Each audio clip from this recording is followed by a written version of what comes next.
सत्यनारायण भगवान की महिमा है कि जो मनोकामना लेकर के हम सत्यनारायण भगवान के चरणों में बैठते हैं, सत्य ही नारायण है, नारायण ही सत्य है, उनको पाने के इस 5 अध्यायों में विधि का उपाय बताया गया।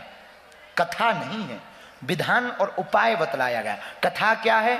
भगवान विष्णु का चरित्र ही सत्यनारायण की कथा है।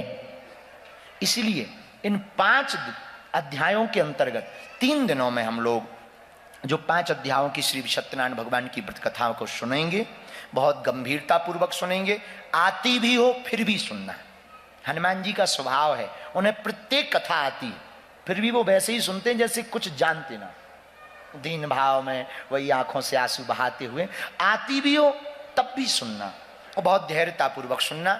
जो मन में मनोकामना हो, पहले भगवान विष्णु का जो चित्र लगा है ध्यान कर लो, पीछे चित्र लगा भगवान श्री हरि का, इनको प्रणाम कर लो, वंदन करो, अपने गुरुदेव भगवान को भी ध्यान करो। देखो सत्यनारायण भगवान के लिए भागवत में वर्णन आया, सत्यव्रतम सत्य परम त्रिसत्यम सत्यस्य योनिस्थं च सत्ये सत्यस्य सत्यम मृत सत्य नेत्रम सत्यात्मकम त्वाम शरणम प्रपन्नः।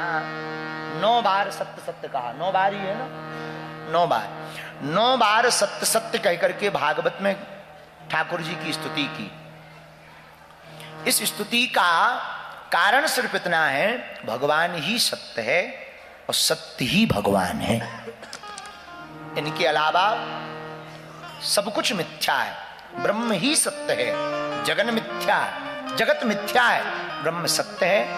ऐसे भगवान श्री नारायण जिनके नाम पर बद्रीनाथ भगवान है, ऐसे भगवान श्री महाविष्णु के इस पावन धाम में हम लोग सत्यनारायण की कथा को श्रवण कर रहे हैं, करवा रहे हैं आप लोग, और श्रवण भी कर रहे हैं आप लोग।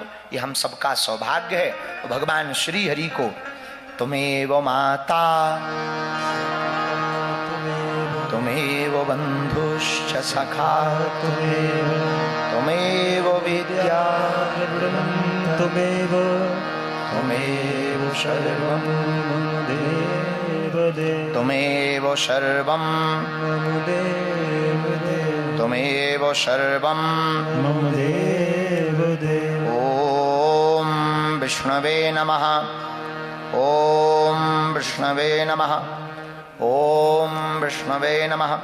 शांताकारं भुजगशयनं पद्मनाभं सुरेशं विश्वाधारं गगन सदृशं मेघवर्णं लक्ष्मीकान्तं कमलनयनं योगवीर्ध्यानगम्यं वन्दे विष्णु भवभयहरं सर्वलोकैकनाथं। भगवान नारायण को प्रणाम कर लीजिए। हम सब ने यह भगवान को स्मरण किया, ध्यान किया है, उनको बुलाइए अपनी मन की मनोरथ पूर्ति के लिए। जो आप मनोकामना को पूर्ण करना चाहते हैं उसको आप मन ही मन में बोलिए।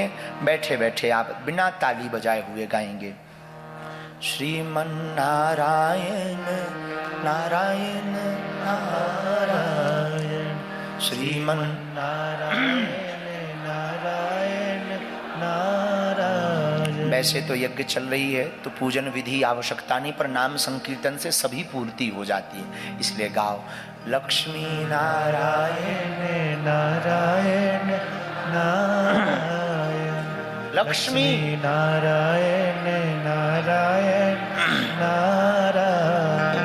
जो नारायण नाम लेते हैं, नारायण नाम लेते हैं, पाप होते सब क्षारायण।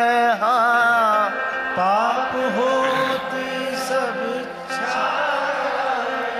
श्रीमन नारायण नारायण नारायण, लक्ष्मी नारायण नारायण नारायण। सूर्य नारायण नारायण नारायण सूर्य नारायण नारायण नारायण चंद्र नारायण नारायण नारायण श्रीमन नारायण नारायण श्रीमन नारायण नारायण नारायण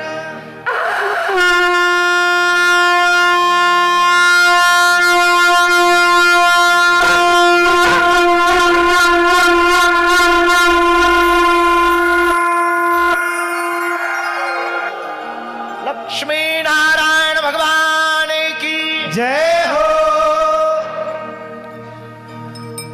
श्री सत्यनारायण भगवान की जय हो। अत प्रथमोऽध्यायः एकदा नैमिषारण्ये ऋषयः शौनकादयः। एक समय हम सब हिंदी में चर्चा करेंगे ताकि आपको समझ में आवे।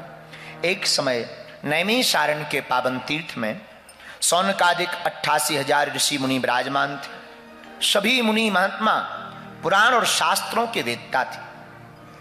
उसी समय उन मुनियों ने ऋषियों ने श्री सूत जी महाराज से पूछा, हे महामुने, हे भगवन, हे प्रभु, किस व्रत के करने से, किस तपस्या के करने से मनोवांछित फल प्राप्त कलयुग में मिल सकता है? क्योंकि कलयुग युग सम आन नहीं, जो नर कर विश्वास। कलयुग बड़ा विचित्र युग होगा। इसमें ना व्यक्ति के पास समय होगा, न पूजा के लिए समय होगा, न धर्म के लिए समय होगा, न ठीक से यह सत्कर्म कर पाएगा। कलयुग के लोग बड़े आलसी प्रमादी होंगे, कलिकाल के लोग बड़े ही स्वार्थी होंगे। पर हे भगवान, उन मनुष्यों का कल्याण भी कैसे हो, इसके लिए कोई सूक्ष्म छोटा सा व्रत, छोटा सा उपाय बताइए। हम सब उस उपाय को, व्रत को सुनना चाहते हैं, कृपा करके आप कहिए। इतना सुनते ही श्री सूतो वाचा, श्री सूत जी बोले, नारदेन संप्रष्टौ भगवान कमलापति। एक बार यही प्रश्न देवर्षि नारद जी ने भगवान विष्णु से भी पूछा था।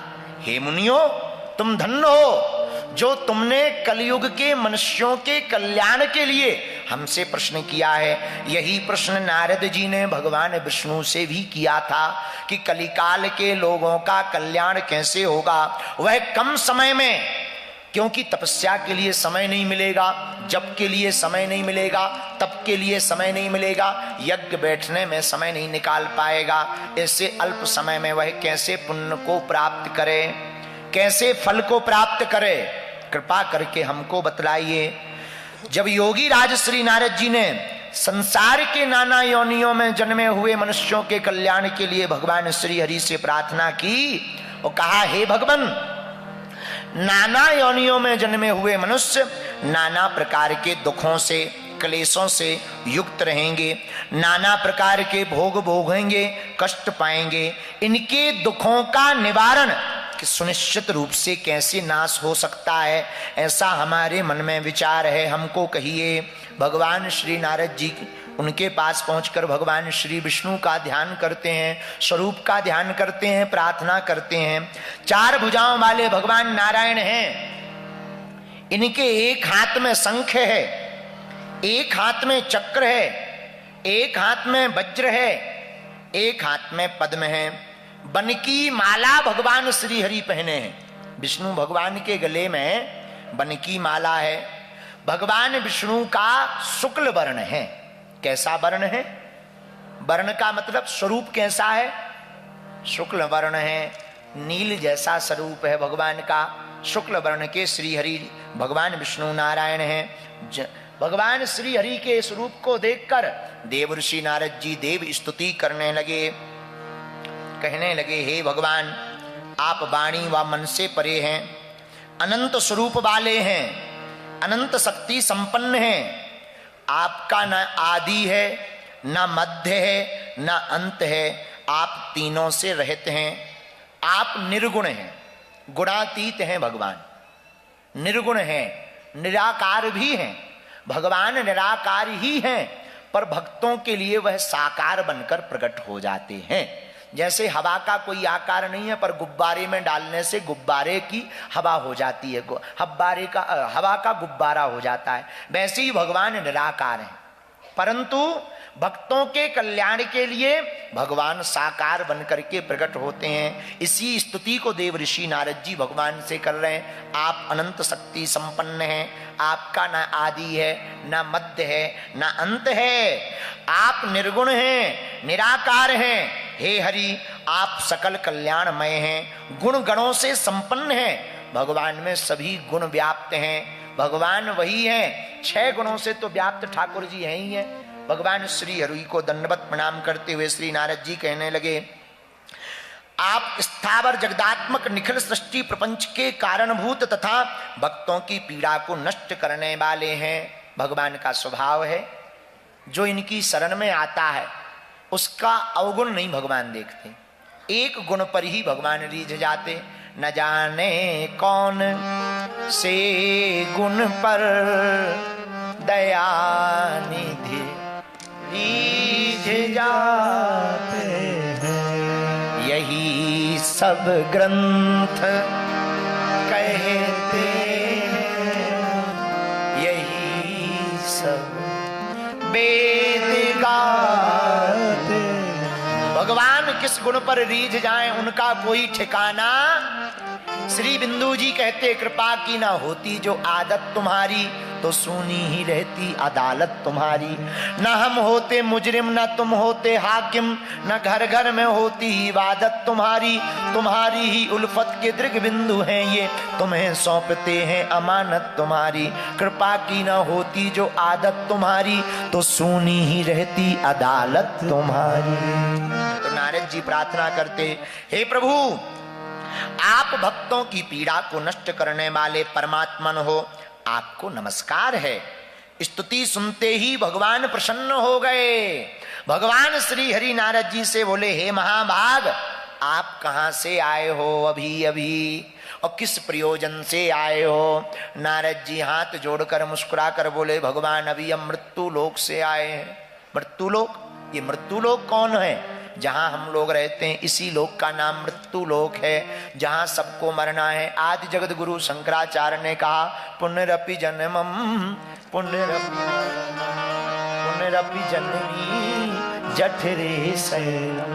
पुनः जिसका जन्म होगा वो मरेगा, जो मरेगा वो फिर से जन्म लेगा। इसका उत्तर रामचरितमानस में भी गोस्वामी जी ने दिया, जो जन्मे सो निश्चय नासा, जो नासे सो पुनः प्रकाशा। तो मृत्यु लोक कौन है? जिस लोक में हम लोग रहते हैं इसी लोक का नाम है, क्या नाम है? मृत्यु लोक मतलब जो जन्म लिया वो मरेगा। यहाँ सब कुछ नाशवान है। संसार का मतलब ही है जो नित्य सरक रहा हो, यही संसार है। इसमें नित्य सब कुछ खिसक ही रहा है। संसार भी खिसक रहा।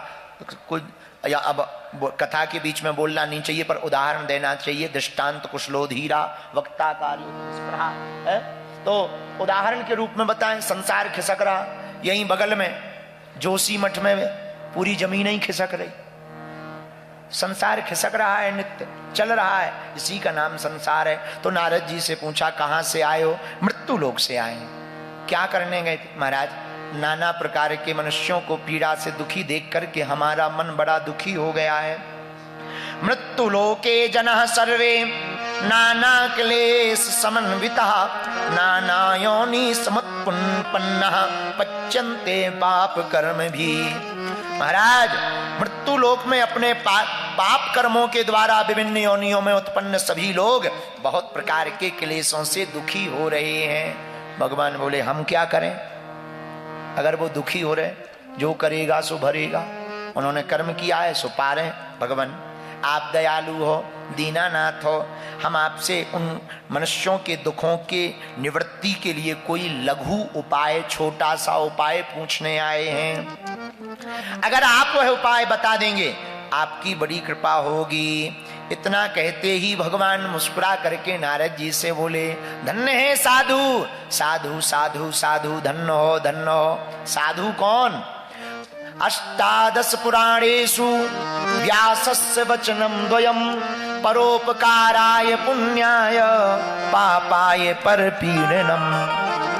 साधु कौन है? जो परोपकार की भावना से जीवन जीता है, जो दूसरों के हित के लिए जीता है, जो केवल अपने लिए जिए वो दानव, जो अपने साथ साथ दूसरों के लिए जिए वो मानव, और जो केवल दूसरों के लिए जिए वही साधु कहलाता है। तो धन्य है नारद जी। साधु साधु साधु कहते हुए भगवान मुस्कुरा करके बोले, हे वत्स, संसार के ऊपर आपने अनुग्रह करने की इच्छा से बहुत अच्छी और उत्तम बात पूछी है। एक व्रत हम बतला रहे हैं नारद जी, जिसके करने से प्राणी मोह से मुक्त हो जाएगा। मतलब देखो, संसार में जितना भी दुख है वो मोह का है। मोह मूल बहुसूल प्रद, त्यागहु तम अभिमान। रामचरितमानस में भी आया, मोह ही सबसे बड़ा कष्ट है। पुराने जमाने के महात्मा अपने गांव में नहीं रहते थे, 100-150 किलोमीटर दूर भजन करते थे, अब मठ बनाते थे, आश्रम। क्यों? क्योंकि गांव में रहेंगे तो मोह उत्पन्न होगा, भाई से मोह उत्पन्न होगा, पिता से मोह उत्पन्न होगा, चाचा से मोह उत्पन्न होगा, ताई से मोह उत्पन्न होगा, फिर कष्ट होगा, वो दुखी होंगे तो दुख होगा, फिर दुख में सम्मिलित होंगे तो फिर साधु में और गृहस्थी में अंतर क्या रह जाएगा। तो मोह मूल बहुसूल प्रद, त्यागहु तम अभिमान। अच्छा, मोह से बचने का उपाय क्या है? भगवान ने कहा, हे नारद जी, प्राणियों को मोह से मुक्त करने का एक उपाय बताता हूं, सुनो। स्वर्ग और मृत्यु लोक दोनों में दुर्लभ हैं। हम भगवान सत्यनारायण का एक महान पुण्यप्रद व्रत बतला रहे हैं। आपके स्नेह के कारण इसी समय हम उसको बतला रहे। हे नारद जी, जो सत्यनारायण भगवान के व्रत को अच्छी प्रकार विधि विधान से भगवान सत्यनारायण का व्रत करेगा, वह मनुष्य शीघ्र ही संसार के समस्त सुखों को पाकर, लोक के समस्त सुखों को पाकर परलोक में मोक्ष को प्राप्त करेगा। नारद जी प्रणाम करते हुए बोले, जय हो जय हो जय हो। भगवान, वो कौन सा उपाय है आप हमको बतलाइए। किम फलम किम विधानम चा कृतम कैनेव तद्व्रतम तत्सर्वं विस्तराद ब्रूहि कदा कार्यम व्रतम प्रभु। नारद जी बोले, हे प्रभु, इस व्रत को करने का नियम क्या है? सत्यनारायण भगवान के व्रत करने का विधान क्या है? उसका फल क्या है? और इस व्रत को किसने किसने किया और जिसने किया उसने क्या क्या पाया है? हमको यह सब विस्तार पूर्वक बताइए। पूरा एक एक करके बताइए, कैसे करना चाहिए, कब करना चाहिए, किसने किसने किया है, हमको विस्तार पूर्वक बताइए। भगवान बोले, यह सत्यनारायण भगवान का व्रत दुख शोक आदि का समन करने वाला है, दुख को मिटाने वाला है, शोक को हरने वाला है, यह धन धान की वृद्धि करने वाला है, बंधन में पड़े हुए व्यक्ति को बंधन से मुक्त करने वाला है, संतानहीनों को संतान देने वाला है। यह सत्यनारायण भगवान का जो व्रत करेगा, सत्यनारायण का व्रत मतलब सत्य के व्रत को जो करेगा, सत्य के पालन को जो करेगा, सत्य पर जो चलेगा, सत्यनारायण की जो चर्चा करेगा, जो सत्य का अनुसरण करेगा, हे नारद जी, उसकी सर्वत्र सब जगह विजय होगी, धन धान से मुक्त युक्त हो जाएगा, बंधन से मुक्त हो जाएगा, सौभाग्य संतान प्राप्त होगी। जिस किसी दिन भी यह भक्ति और श्रद्धा समन्वित होकर भक्ति भाव से इस व्रत को करेगा, उसकी मन वांछित इच्छा पूर्ण हो जाएगी। जय हो महाराज। कब करना चाहिए? किसी भी दिन। कथा को, सत्यनारायण की कथा करने का कोई भी दिन निश्चित नहीं है। कब, कौन सी तिथि? किसी भी तिथि। कितने समय? इसका समय बताया। बोले कब? बोले जब गोधूली का समय होवे, सायंकाल समय इस व्रत को करना चाहिए। आजकल के जमाने में 8 ही बजे सत्यनारायण की कथा हो के बोले महाराज बहू बेटा भूखे हैं, कथा कर दो। 8 ही बजे पूरी हो जाती है, फिर कहते महाराज हर अमावस्या सत्यनारायण सुन रहे, कुछ नहीं हो रहा, ठटरी के बरे हैं? अरे भाई सत्यनारायण के नियम को तो समझ लो, 4 अंकों का 4 डिजिट का पासवर्ड है, 3 डिजिट बढ़िया डालो, 1 डिजिट गड़बड़ डाल दो तो क्या पासवर्ड का लॉक खुलेगा? जब तक 4 डिजिट ठीक नहीं डालोगे तब तक नहीं खुलेगा। वैसे ही सत्यनारायण व्रत कथा का नियम है, कब करना चाहिए? कभी भी, किस दिन? किसी भी दिन, लेकिन कितने समय? सायंकाल समय, जब गौ के खुर से धूल उड़ने लगे तब सत्यनारायण भगवान की कथा को कैसे करना चाहिए? ब्राह्मणों को बुलाकर अपने बंधु बांधवों के साथ, परिवार के साथ धर्म में तत्पर होकर सायंकाल भगवान के व्रत को करना चाहिए। महाराज इसमें सामग्री क्या लगती है? नैवेद्य के रूप में, इसमें सामग्री में बताया नैवेद्य के रूप में आटा का चूर्ण, आटा के अभाव में साठी का चूर्ण, पदार्थ को जमा कर लेवे। केले का फल होना चाहिए, कल सब लोग केला लेकर के आएंगे और पंडित जी भी यहाँ पर केले का खम्भ लगवा दें तो बहुत अच्छा है। केले का फल, घी, दूध, गेहूं का चूर्ण, गेहूं के चूर्ण के अभाव में साठी का चूर्ण मतलब चावल का चूर्ण, शक्कर या गुड़, यह सभी सामग्री जमा कर लें, एकत्रित कर लें। इसको एकत्रित करने के बाद सायंकाल ब्राह्मणों को बुला करके भक्ति भाव एकाग्रचित मन से कथा के मध्य में, इस व्रत के मध्य में, सत्यनारायण संकल्प के मध्य में मन में विचलितता नहीं लानी चाहिए। मन के हारे हार है, मन के जीते जीत, मन के हारने से हार है, मन के जीतने से ही जीत है। इसलिए मन को एकदम सावधान होकर के हमको सत्यनारायण भगवान के व्रत को करना चाहिए और व्रत पूजन करना चाहिए, ब्राह्मणों की वाणी को मानना चाहिए। जब सायंकाल पूजन हो जावे फिर ब्राह्मणों को भोजन कराना चाहिए। ब्राह्मणों को भोजन कराने के बाद में बंधु बांधवों को भोजन कराना चाहिए। विप्राय दक्षिणाम दद्दात कथम श्रुत्वा जनेशः ततश्च बंधुर्भि सार्धम विप्राश्चम प्रति भोजयेत। कथा की दक्षिणा भी ब्राह्मण को देनी चाहिए। बंधु बांधवों को भोजन करा करके प्रसादम भक्षयेत भक्त्या नित्य गीतादिकम चरेत।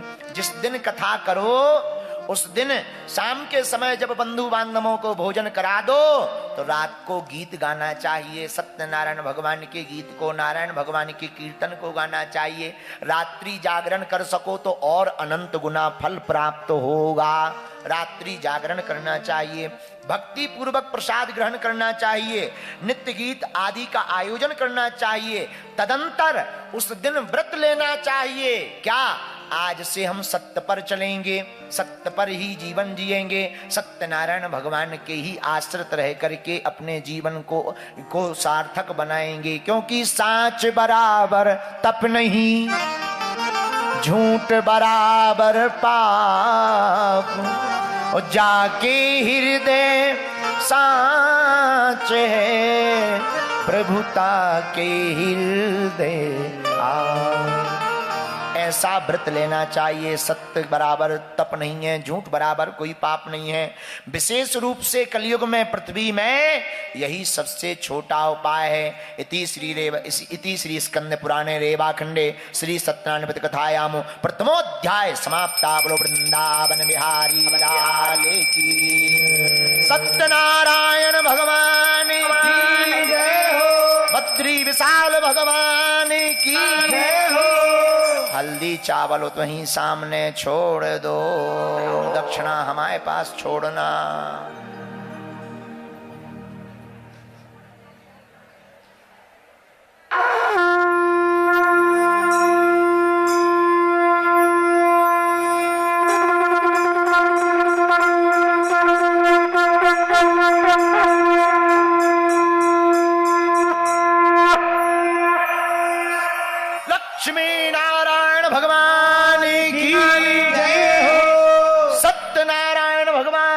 की